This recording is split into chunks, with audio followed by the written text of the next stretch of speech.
നാദിർഷയുടെ ഡയറക്ഷനാണ്. Scripting Rafi എന്ന് പറയുന്ന പുള്ളിയാണ്. പുള്ളി അതിലൊരു നായകൻ ക്യാരക്ടർ ചെയ്തിട്ടുണ്ട്.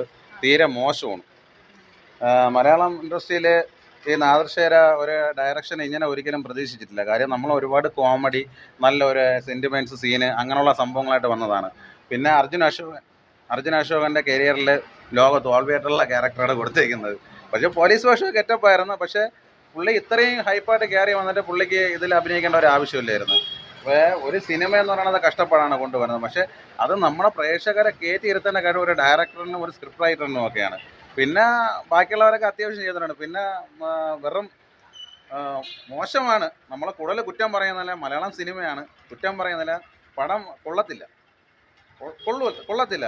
കൊള്ളാന്നുള്ളത് കൊള്ളാന്ന് പറയും, ഇല്ലാത്തത് ഇല്ലെന്ന് തന്നെ ഞാൻ പറയും. ഉള്ളത് ഉള്ളതല്ല തന്നെ. പിന്നെ അടുത്ത കാലത്ത് ഇറങ്ങിയ എല്ലാ സിനിമയും ഹിറ്റായിരുന്നു. ആ വലിയ പ്രതീക്ഷയോടെ ആയിരിക്കും ഈ സിനിമയും കാണാമല്ലോ. ആ പൂർണ്ണമായിട്ടും ഡിസപ്പോയിന്റഡ് ആണ്. അതെ. നമ്മൾ ഒരു വലിയൊരു പ്രതീക്ഷയോട് കൂടിയാണ് വന്നത്. ഇപ്പോൾ ഇറങ്ങിയ മലയാളം ഇൻഡസ്ട്രിയിലെ നമ്മളെ പടങ്ങളെല്ലാം വളരെ നല്ല പടങ്ങളായിരുന്നു. പക്ഷേ ഇത് തീരെ മോശമായിരുന്നു. ഇപ്പോൾ ഇറങ്ങിയാൽ നടികർ ഇതൊക്കെ ഒരു ലോക തോൽവി. ആദർശയിൽ നിന്ന് ഇങ്ങനെ പ്രതീക്ഷിച്ചിട്ടില്ല. നമ്മളെ നല്ലൊരു ഫിലിമാണ് നമ്മൾ വന്ന് ആസ്വദിക്കാൻ വേണ്ടി വന്നത്. പക്ഷേ ഇത്രയും പ്രതീക്ഷിച്ചിട്ടില്ല. മോശമായിപ്പോയി. ഇന്നേരം പടം ഉണ്ടാടേ, ഇന്നേരം പടം ഉണ്ടാ. ആദർശയ്ക്ക് വേറെ പണിയൊന്നുമില്ല ഇതണക്കുള്ള പടങ്ങളൊക്കെ എടുത്ത് വെക്കാനായിട്ട്. ലോക തോൽവിയാണേ.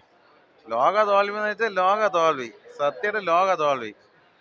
വെറും വെറും മോശപ്പെട്ട മലയാള ഇൻഡസ്ട്രിയിൽ ഇങ്ങനെയൊക്കെ ഒരു സ്റ്റോറികളൊക്കെ ഇവനൊക്കെ ഇങ്ങനെ എഴുതാൻ പറ്റണമല്ലോ. സത്യം പറഞ്ഞാൽ ഒന്നും പറയാനില്ല. വെറും മോശം, വെറും മോശം. എന്നാൽ പോയെന്ന് ചേച്ചി എന്തിരുന്ന് എഴുതി വെച്ചിരിക്കണത്? ഇങ്ങനെയൊക്കെയാണ് എഴുതി വെക്കണത് സ്റ്റോറികൾ. സത്യം പറയല്ല, എനിക്ക് പ്രാന്ത് പിടിച്ച്. എങ്ങനെയെങ്കിലും ഒത്തി ഇറങ്ങി പോയാൽ മതിയായിരുന്നു. ഇത് എന്തരെന്ന് ഇത്? അർജുൻ അശോകൻ പോലീസ് വേഷമൊക്കെ അത്യാവശ്യം ചേരുന്നുണ്ട്. ബ്രോ ഒരുവിധം നല്ലവണ്ണം ചെയ്തിട്ടുണ്ട്. അടിപൊളിയായിരുന്നു. അർജുൻ അശോകൻ കുഴപ്പമില്ല. പക്ഷെ ലാസ്റ്റ് സത്യം പറഞ്ഞാൽ ഇത് എന്തൊരു പടം എന്തോ. ആ നാർഷയ്ക്ക് വേറെ പണിയൊന്നും ഇല്ല എന്നേ. ഇത് പോയെന്ന് കഴിച്ച് സത്യം പറഞ്ഞാൽ വെറുത്തെന്നേ. വെറുത്ത് പോയെന്നേ. പോയെന്നേ എത്തി. ഇത് എന്തൊരു പടം ഇത്?